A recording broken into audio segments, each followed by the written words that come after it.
The defending Stanley Cup champions make a big statement. Welcome to NHL Wraparound Stanley Cupdate for Wednesday, April 23rd, 2025. Vic and Neil with you, and I think it was pretty difficult to replicate what took place on Monday evening with the 4 one-goal games, 2 overtimes, comebacks, and whatnot. But what stood out for you on Tuesday?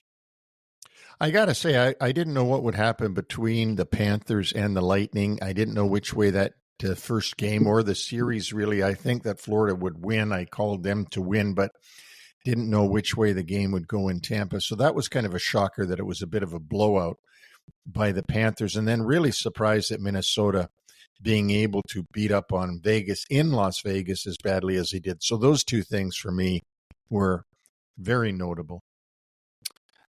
Since Florida and Tampa were the last series to start, let's begin there. And first headliner was Matthew Tkachuk playing his first game since the Four Nations faceoff. Only had 2 goals and an assist for 3 points.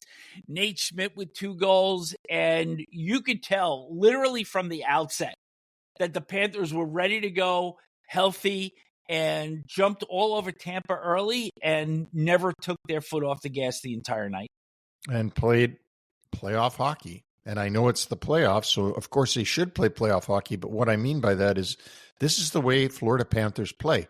This is why Tkachuk gets hurt. This is why their players do get hurt. This is why Sam Bennett's been hurt. This is why Brad Marchand, who got hurt with Boston before being traded, because he plays the way the Panthers play. And when you play that way, you are going to get hurt. And that's why you have so many injuries in the playoffs, because players play with reckless abandon. But I didn't see Tampa being as meek as they were. Also, Vasilevsky was very unimpressive for being Vasilevsky. He's such a world-class goaltender. But Tampa's skill level is so extremely high that I wondered, would the reckless abandon be able to beat the skill level? And it did last night. And I'm not sure that it's going to be that way every night, but certainly in game 1. One thing that really stood out, the Florida power play, 3 for 3.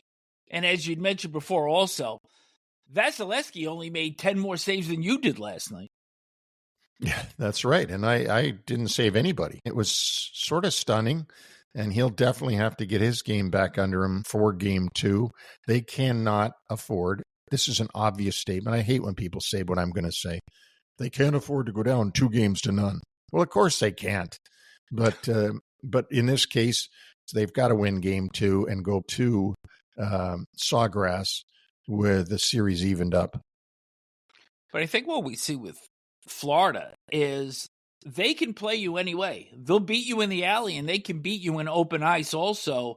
And Tampa Bay is going to have to make some serious adjustments for game 2 with the possibility that they may not have Anthony Cirelli, who left in the second period trying to deliver a check. He didn't come out for the third period. And that's a key player in terms of the grimy game that Florida wants to play. Cirelli is an important piece of the Tampa Bay Lightning, and he'll have to be back in there for them to be complete. But I would expect that John Cooper, being the coach that he is, and Tampa Bay Lightning being the quality of team that they are, will make the adjustments they need to make. And I would be stunned if Florida wins game 2. Now, I'm calling Florida to win the series, but I would be stunned if they win game 2. I think one thing for certain, we're going to see a much better effort by the Lightning in game number 2, which will be Thursday at 6:30 p.m. One other note in this game, Luke Glendening played for the Lightning, and he was listed as indefinite on the 11th of April after getting hurt against Toronto 2 days earlier. So his presence in the lineup is going to help, but certainly they're going to need a lot more from their top-end guys. I thought Nikita Kucherov was marginal at best. Jake Gensel may have been their best forward during the night. But when you look at Kucherov, Point, Hagel, and Gensel, they're going to all have to bring it in this series. Well, I think they saw what Florida was going to do to them last night. I mean, there were a number of tough checks on Kucherov and Point and others. Now they know that's what's coming. Now they're ready for it. I mean, not that they didn't know it was coming, but it's one thing to get hit. It's another thing to just think that, well, maybe I'll get hit. Then when you get hit, you're like, okay, I better be keeping my head up from here on in. Tampa Bay is an unbelievably skilled team, so I would expect them to really rebound in game 2. You see, not only did Tkachuk have 3 points, but early in the first period, took a shot at Kucherov also and basically saying, hey, I'm back and I'm here to stay. No, I know. And he went right into him and took a penalty, I believe, on that play. And Point got lambasted into the boards at one point. Yeah. So they're gonna have their heads up in game 2. Let's head over to Carolina and Jersey, where the Hurricanes take a 2-0 series lead over the Devils with a 3-1 win. Both Luke Hughes and Brendan Dillon were out. Simon Nemec and Dennis Chalowski drew into the Devils lineup. Cody Glass, who was slashed inadvertently by Jacob Markstrom in game 1, was in the lineup. And I thought in the first period, you would say the Devils were going to have to work by committee in order to succeed. And I thought in the first period, they were excellent. Jesper Bratt got a goal. Jonathan Kovacevic had a real physical presence, took his physical play out on Jackson Blake twice in the first period, but then a 3-minute stretch early in the second period wound up being the undoing for the Devils, with goals by Shane Gostisbehere and a shorthanded goal by Jordan Martinook, who also assisted on the empty net goal by Seth Jarvis at the end of the game.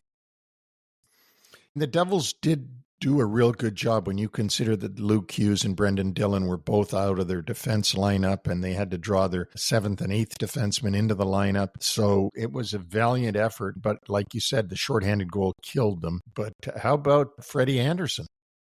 How about Freddie Anderson? I think that as we entered this series, the thing that you and I were both looking at was what we perceived to be the advantage in net for the Devils with Jacob Markstrom. But Anderson has been outstanding so far, and a lot of playoffs left. 3 rounds beyond this if Carolina prevails, or up to 3 rounds.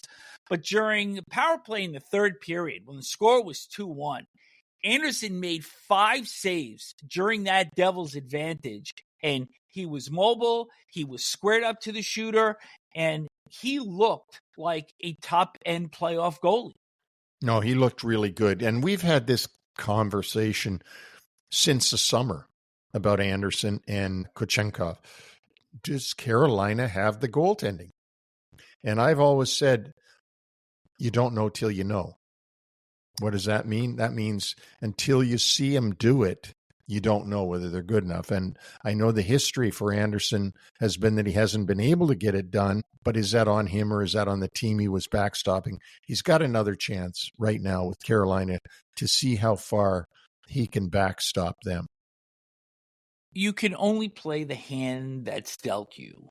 And let's face it, without Jack Hughes in the lineup, the finish on the Devils is not what Carolina would see going forward should they prevail in the series. Absolutely. And I'm not sure, Vic, if I would say even with Jack Hughes, Luke Hughes, Brendan Dillon, and everybody in the lineup that necessarily Carolina wouldn't win this series. I think it would go longer. It might be a 7-game series, whereas I don't think it's got any chance of going 7 now with the Hurricanes already leading 2-0. But definitely we thought that the edge would go to New Jersey in net. That might give them the edge. And we had a reporter on here who said the same thing. Remember, one of our guests said that they thought that Jersey would overcome Carolina because of the goaltending, even though they were missing Jack Hughes. And that hasn't shown up so far. If the Devils bring forth the same game to game 3, can they win? Not the series. Oh, I think they can win a game for sure. Mm-hmm. Oh, yeah. Yeah, I think so for sure. That was a 2-1 game last night. Yeah. 2-1. And one was shorthanded. So they take care of that and one more goal and they're winning. So I think Jersey's going to win at least one of the games in Newark. before they return back to Raleigh. Game 3 of this series, an extra day off for the two clubs, will be Friday at 8 p.m. Let's head north of the border, where the Maple Leafs are now up 2-0 on the Ottawa Senators by virtue of a 3-2 overtime win on a goal by Max Domi, with an assist from Simon Benoit, who also set a really good screen up on Linus Ullmark for the game-winning goal. What I want to hit on here, though, Morgan Riley and John Tavares scored in the first 8:20 of the game, and then the offense just put it in park for the rest of regulation. Yeah, they did. You know what? They're playing a different game, and I'm not sure if that's by design, but they're not going to be the Leafs that we've seen in the past years, where they got 2 goals, it's 2-0, and let's go for the third one. Let's go for the fourth one. They're gonna be trying to make sure, okay, we've got our lead. We got to keep this lead, not try to extend this lead. This is probably not the way the Leafs drew it up, although I thought right up until Adam Gaudette's tying goal, they actually looked pretty comfortable playing defensive hockey. Now, in the first 2 games, they've been outshot 61-45. They've been out-attempted 148-95. But the Leafs have blocked 51 shots in the first 2 games and 32 in game 2. And I think a big piece of this has also contributed to Ottawa missing the net, because of those 148 attempts, only 41% of the shots are actually making it through to Anthony Stolarz. So we are seeing somewhat of a new version of the Maple Leafs here in the playoffs. And like I said, I don't think they're uncomfortable playing this way. No, I don't either. And I think this is a different look to the Leafs that we haven't seen for the last, number of years. Remember, when guys are trying to block shots and you're the guy with the puck, you're bound to shoot wide more often because you're trying to get around that block. Yeah. And so you got to pick a corner. And so, yeah, you can take a lot of shot attempts, but if there's a guy right in front of you that's got it blocked, you don't want your shot to get blocked, obviously. Right. And just because it's going to hurt that guy that comes out, physically hurt, doesn't mean anything. You want the shot to either get deflected or hit a post and go in or something. So I think the numbers make sense that Ottawa's trying to get pucks through, but Leafs are doing a great job of not letting them get the pucks through. Something about the Senators that was probably their undoing in game 1 was their lack of discipline. They took 6 penalties. Leafs scored on 3 of them. They only took 1 penalty in this game. It did end up as a power play goal for the Maple Leafs, but I thought just overall, their composure throughout this game was far better than it was than in game 1. And maybe it was just not having been to the playoffs in many years and a little bit of lack of maturity, but they really kept it together pretty well in game 2. They really did. I love the stat about how long it takes the Leafs to score in a power play. 18 seconds last night. What's wrong with them? They had said on the broadcast, it's taken them 9 seconds, 3 seconds, 8 seconds in game 1 for their power play goals. And then you see the face-off and the puck goes to Nylander. Nylander gets it back to the point man, and they start to move around. And I got to tell you, I'm going like, oh, God, they're going to score. They're going to score fast. And they did. They scored really quickly, as you're saying, 18 seconds. And all the goals, their power play goals, all come off of face-offs. Because, let's face it, so to score that fast, it has to come off of a face-off. Because there's always a face-off in the opposing zone when that team takes a penalty. And so you've got that right away. But they're winning the face-offs, which is causing them to get set up right away and get it on the net. You know, those 9, 3, and 8 seconds you were just talking about? Mm-hmm. Yeah, this was on this show after game 1. So we're not giving props to ESPN or anybody else for breaking that one. Well, maybe that's where I heard it. Maybe I heard it here. Yeah, you probably did. Game 3 of this series will be Thursday at 7 p. at the Canadian Tire Center in Ottawa. So you had spoken about at the Open how impressed you were with Minnesota, and they tied their series with the Golden Knights with a 5-2 win. I thought they really picked up from their strong effort in the first game. Kirill Kaprizov, 2 goals and an assist. Matt Boldy, who's been very visible so far, goal and an assist. And to me, it always appears that there's one team in the playoffs every year whose standing belies who they really are. And let's face it, the Wild limped into the playoffs, but certainly the injuries to Kaprizov, Eriksson, Jonas Brodin, and you could probably list another half dozen guys in there, contributed to them winding up as the first wild card. And perhaps this is a much better team than a lot of people are giving them credit for. Well, I think we're seeing how dynamic Kaprizov and Eriksson are. Eriksson hasn't got a point. Boldy can't do it by himself, and suddenly you got Kaprizov out there. I mean, that pass that Kaprizov threw to Boldy to get him in on that breakaway was absolutely spectacular. And the offset for the Golden Knights is Eichel, and Eichel has no points. So they're not offsetting Kaprizov with Jack Eichel, who's a dynamic, tremendous player, their leading scorer in the regular season, but no points in the first 2 games and -3. You're not going to win a series if Jack Eichel's not contributing. No, and I was watching really carefully last night, and Minnesota is really playing close up on Eichel's stick. Shots are getting deflected, passes aren't getting through, and you can tell that the Wild have something there that is clearly disrupting his game.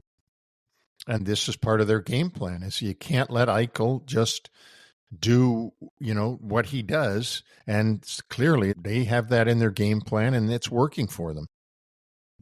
Something that's pretty intriguing here is that there were no shots for the Wild in the last 15 minutes and 9 seconds of the second period. They only had 7 shots on goal over the final 40 minutes of the game, and they blocked 30 shots. And something that we have seen among several teams, and you got to remember that the Wild got out to a 3-0 lead in the first period, extended it to 4-0 in the second, and then we're starting to see teams sit back. We saw it with Carolina in Game 1. We saw it with Washington in Game 1. We saw it with Toronto in Game 2 on Tuesday night, and we saw it with the Kings. So what is the factor here that clubs get out to these leads and then, for whatever reason, they stop skating, they stop doing the things that help get them the advantage in the first place?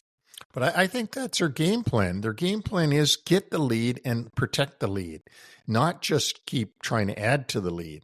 So I just think that's a playoff game plan. Nobody's going for their individual stats. Everybody's just going for the team to win. And in the NHL, as you know, when you get the lead, these guys are good enough to just buckle it all down and you can't get through. And I think that's what you're seeing with these teams trying to shut down the other team once they get the lead. But we saw in the Edmonton-LA game that was absolutely not the case in the Kings blowing an enormous lead, 4-0, and then 5-2. And wouldn't you think that these clubs, once they get these leads, clean zone breakouts, safe plays, get the puck in deep, third man high on a forecheck, and just try to prevent the opposition from coming back down ice? And I think that we have seen in the 5 instances that we just made there with these clubs that teams are coming into the zone and they're ambushing for large stretches of time. So I haven't seen where teams protecting leads have been very safe in their play. I think they've been very scrabbly in their own end and in a lot of cases just hanging on. Well, and that could be. And I don't think you can use a barometer of the Edmonton LA series. Because if there's any series that could be crazy, it's the way that Edmonton plays with those superstars they've got. And then LA, which is a very sound defensive, button it down type team. But as we've seen in the past, anything could happen. You're right in what you're saying. We got to see how these playoffs go. It's early in the playoffs, and maybe that's why we're seeing scrambly play and not good organized defense. Just the lack of, well, we better sit back here and not go any further because we don't want them to get a scoring chance, and yet they're still getting scoring chances. I thought the Capitals in game one was probably the best example of it, because Montreal generated very little for 2.5 periods, and then once they got the first goal, the Capitals were on their heels for the rest of regulation, and were actually fortunate to even get that game into overtime, because Logan Thompson had to make a save at the end of regulation before Alex Ovechkin won it. So to me, this is one of the fascinating aspects, is just watching the ebbs and flows of these games. Absolutely. And watching the evolution of the playoffs, right? I mean, that's why the first round's so good, because crazy crap happens and anybody can win. I mean, and then as that gets further in, it's more predictable, I think, because of the way they're not out there with reckless abandon, as I said earlier. And we saw with the Florida Panthers, lock it down. They got ahead. There was no let up the entire night. That's right.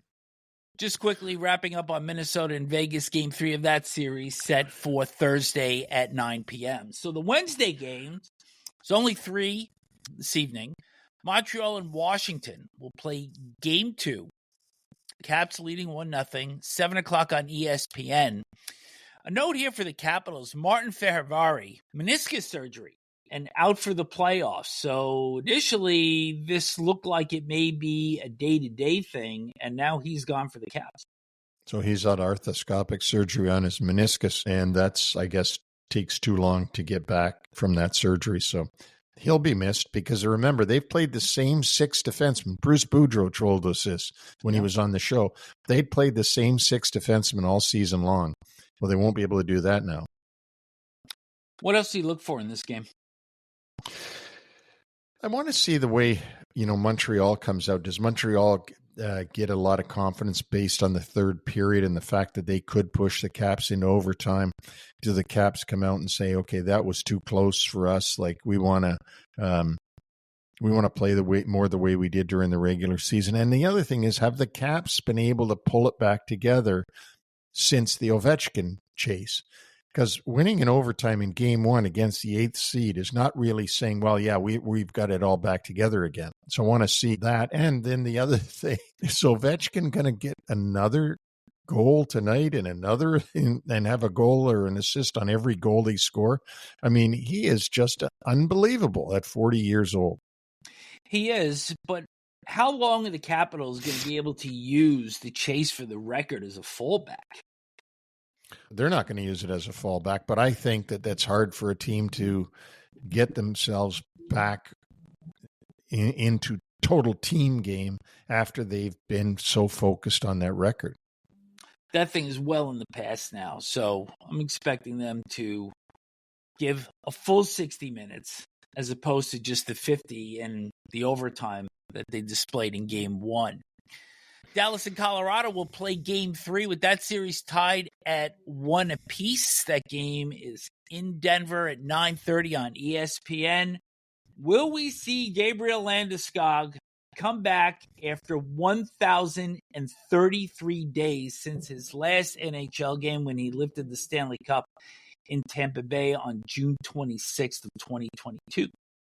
Well, his coach says that it is very likely he will play in game 3. He just said that this morning at practice. So there you go. The crowd in Denver is going to be absolutely out of their minds, and that is one of the loudest buildings in the NHL, and to have their captain come back is going to be an enormous boost. But is there something that you could almost be too amped if you're the Avalanche? Dallas played a much sounder game in game 2 They're going to be looking to get one of two and regain home ice advantage.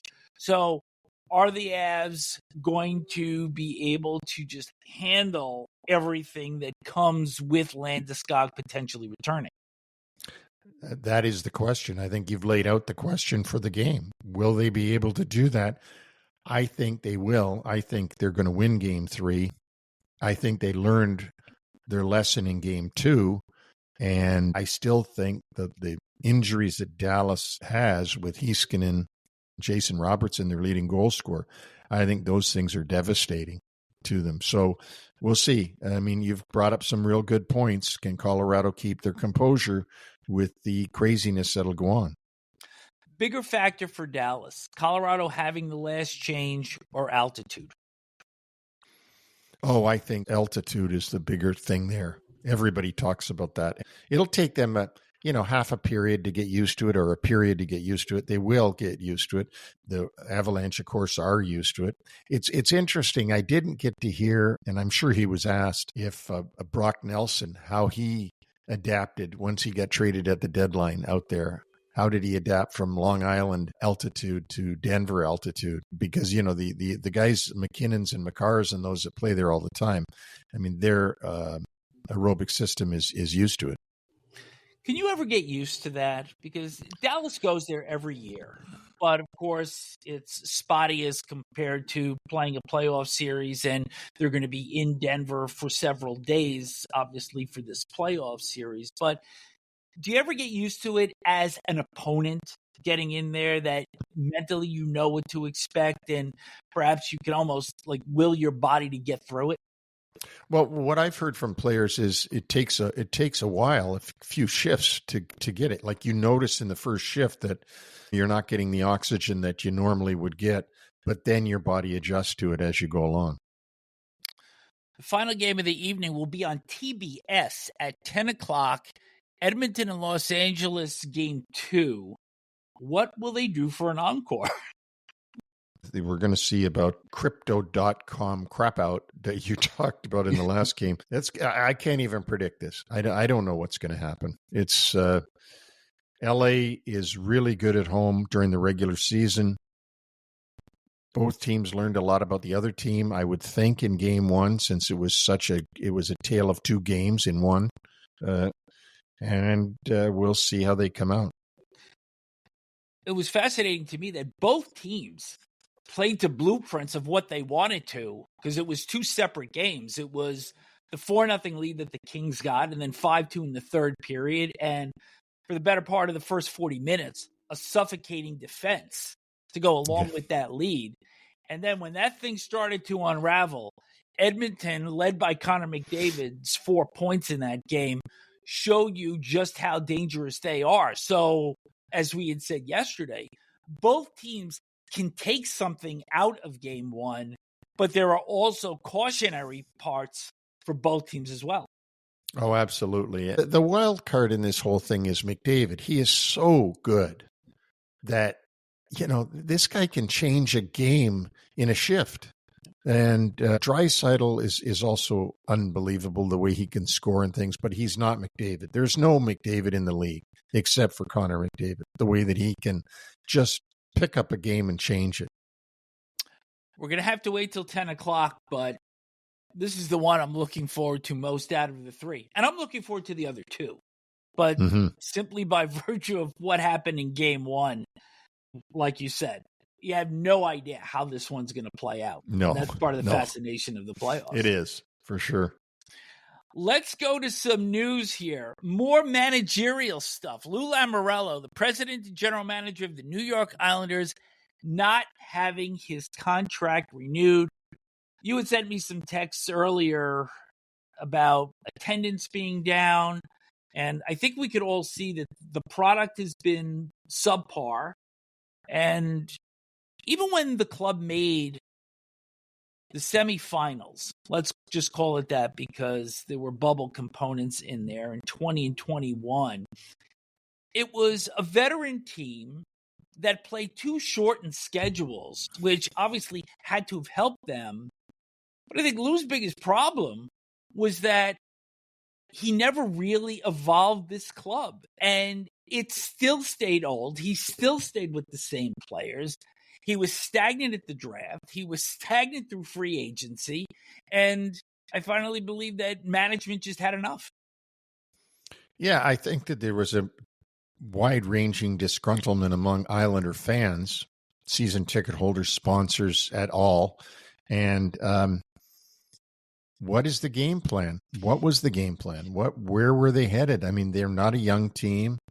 Their farm team, Bridgeport, 4 wins at home last year. Wow. 4-28 on home ice. Yes, they had injuries during the season that were kind of devastating. Varlamov was out, had a knee surgery. Barzal had a kneecap issue. He was out a lot of the season. But I don't think people saw the plan. What were they supposed to get excited about here?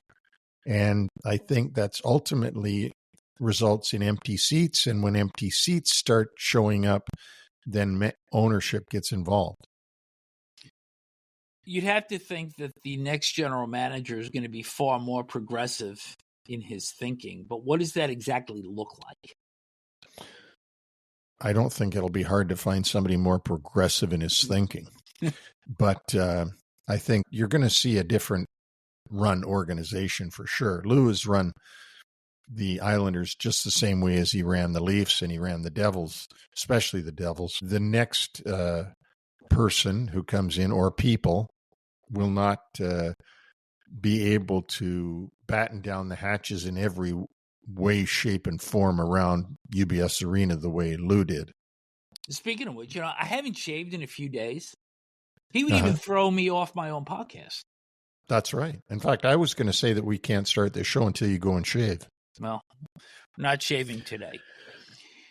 By the way, are the Canucks starving for attention? We heard the news with them about trying to extend Rick Tocchet. Brock Besser is going to be allowed to hit free agency, and that the team is open to a reunion, which I think both of us would be surprised if that happened. And then club president Jim Rutherford made comments regarding reuniting Jack and Luke Hughes under contract with the Devils with his captain Quinn. And he actually acknowledged that he was probably tampering. And this was something that you hit on almost a year ago on our show, that this takes place. Deputy Commissioner of the NHL, Bill Daley, specifically addressed all 32 clubs back in November, saying that this is not going to be tolerated. So what do you see the fallout being here? Fine, draft picks, because I don't believe this is something that can be swept under the rug, particularly when Rutherford actually acknowledges that he did it.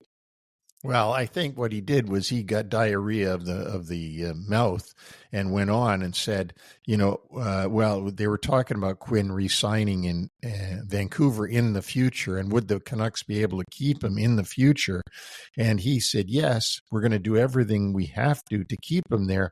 It would be a lot easier to keep him here if we could attract the two brothers to come and play here. And that was it. That's what he said. And he didn't say, we're going to try to do that. He didn't say anything. And then he said, I might have already crossed the line here, so I better shut up. But he's been around for a million years. And going in, you've got to be so careful with your language. So for him to let that slip out, it's not good. It's not good, but I don't think it was strategic either. I don't believe that Jim would have strategically said that in some way to try to get a message across. I just think it was stupidity to say it, to be honest with you. I think that's what he'd say. I was stupid. I shouldn't have said that. Not to put you on the spot, but slap on the wrist, or does the league make an example of him? I think he gets a slap on the wrist. Let's go to this day in Stanley Cup history. Oh, this is the best part of the show. I kind of like the rest of the show, too. But well, I like this part. Well, being historians, I think both of us really enjoy this particular segment. So before we hit the actual item, couple of honorable mentions from April 23rd. First, 1964. You remember this game. Game 6 of the final between the Red Wings and the Toronto Maple Leafs. The Leafs going for their third straight Stanley Cup.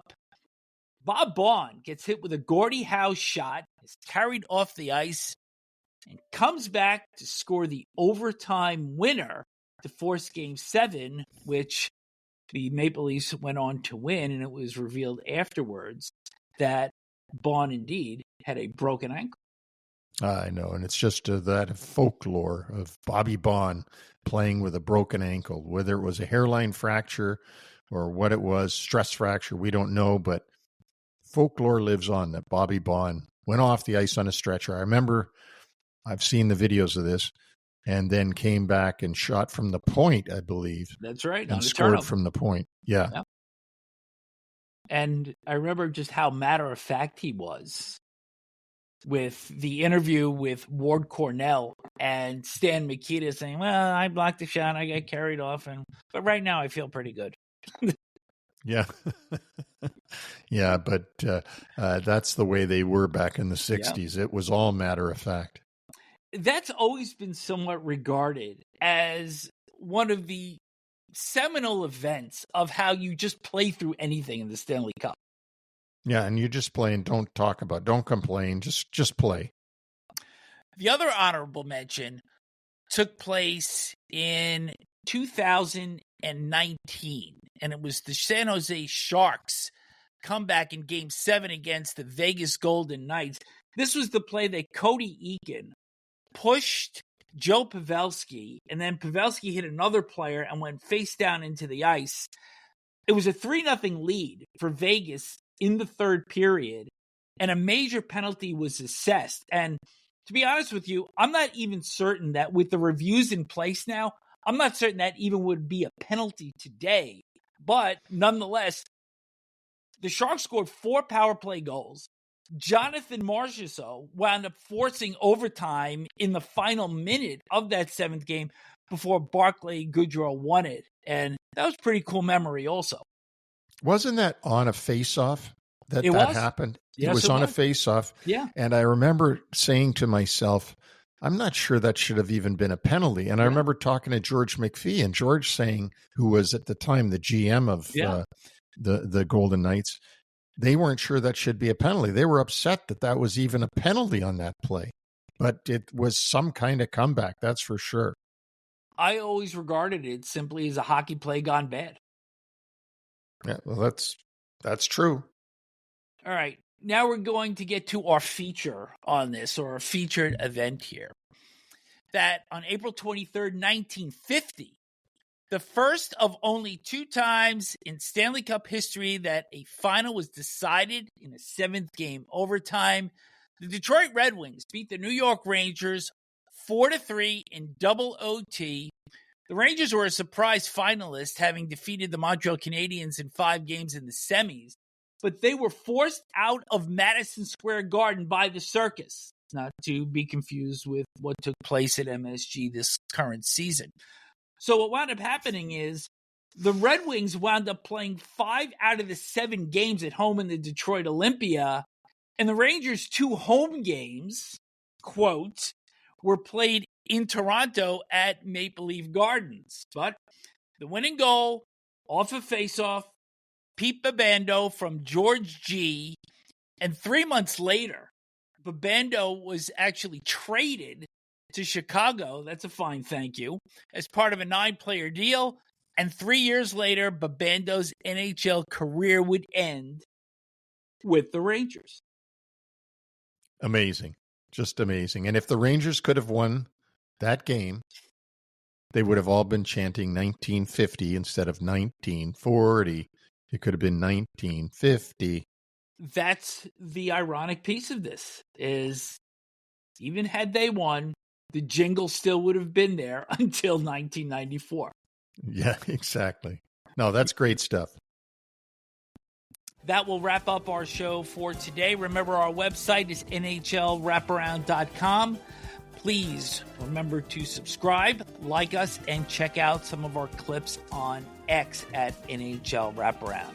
Neil and I will be back with you on Thursday to recap the games on Wednesday and then look ahead to Friday.